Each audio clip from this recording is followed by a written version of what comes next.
You're tuned to WBAI in New York and WBAI.org. The preceding program, Sprouts, was brought to you on recording and in place of the Rape Declaration Forum, which was not available this evening. We hear next Global Movements, Urban Struggles, whose theme is even now beneath us. Please stay tuned.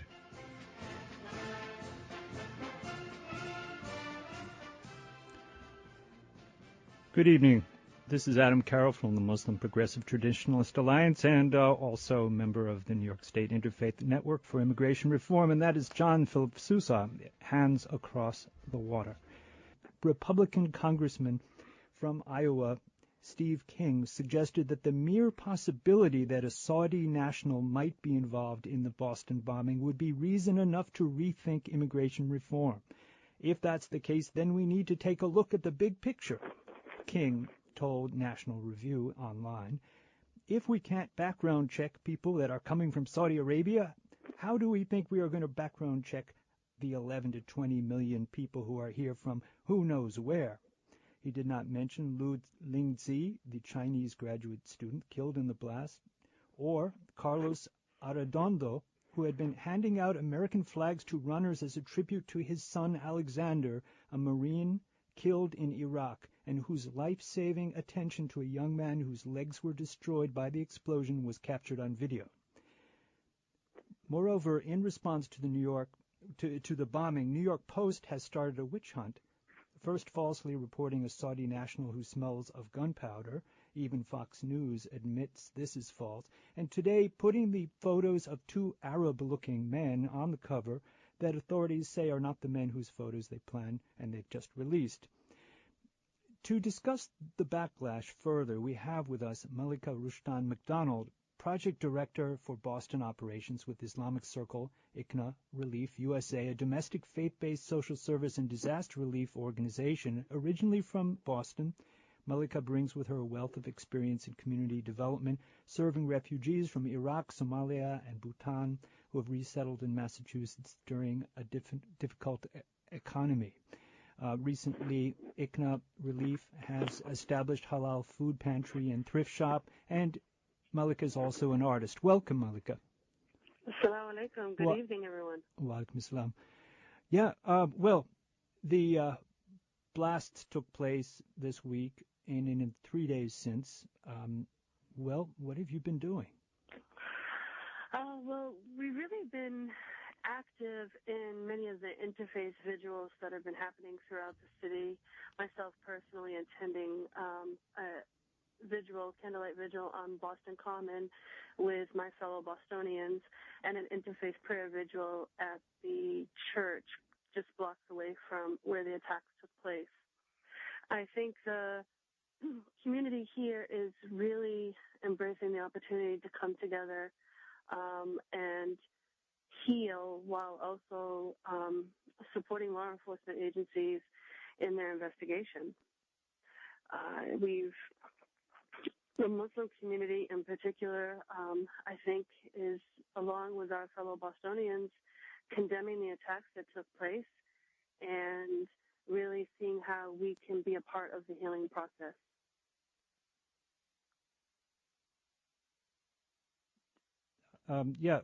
Malika, I was wondering if you had heard of any hate crimes, because we heard a report about one beating that took place here in the Bronx. Did anything take place or any incidents?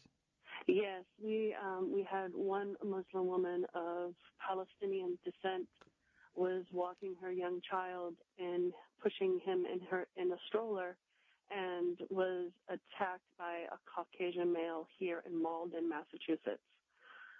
She was shoved, and he yelled explicit epithets at her in, "You're a terrorist, blank, blank, blank. You're responsible, you terrorist, go back to your country, you should be dead." And it was quite a scare for this young mother. She did report it to the Malden police, who responded right away. The Malden police have been excellent as far as working with and supporting the Muslim community in Malden. Actually, the mayor of the city reached out to the woman who was attacked and has invited her to come to the City Hall. And also many faith-based leaders have come in support, and we have organized a solidarity march on Monday, meeting up at the City Hall and marching with our faith-based partners and neighbors to really show the city and to show the world that the Boston area community is resilient and strong, and we will stand together. Well, we are thinking of you there in Boston and hope that the backlash will be stopped or minimal, and that some lessons will be learned from the past. I just wondered if you had one final message you wanted to send out before we go on. It's a very short segment, but wanted to make sure we included you. You've running a lot of great services, and I'm sure this puts on an extra burden and strain. It's not necessarily a burden, but I think myself, along with many other Muslim women, are concerned. I wouldn't say fearful, but we are concerned. We're concerned for our families and for our children and what tomorrow will bring. I think New York Post and the likes of them are being very irresponsible in their reporting and not understanding the consequences of their bad reporting and the effects that it has on Americans like myself. Mm-hmm. Yeah, and I understand you've made some legal referrals already, and that you're there ready to help if the need should arise.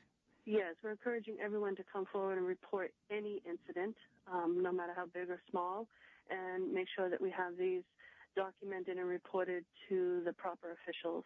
And if anyone is in need of assistance with that in Massachusetts, they can always get in touch with me at ICNA Relief Boston. Okay.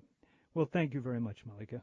Be well. Well, thank you. All right. Godspeed. Assalamu alaikum. Wa alaikum salam. And Malika Rushdan's work you can find on the ICNA Relief Islamic Circle website.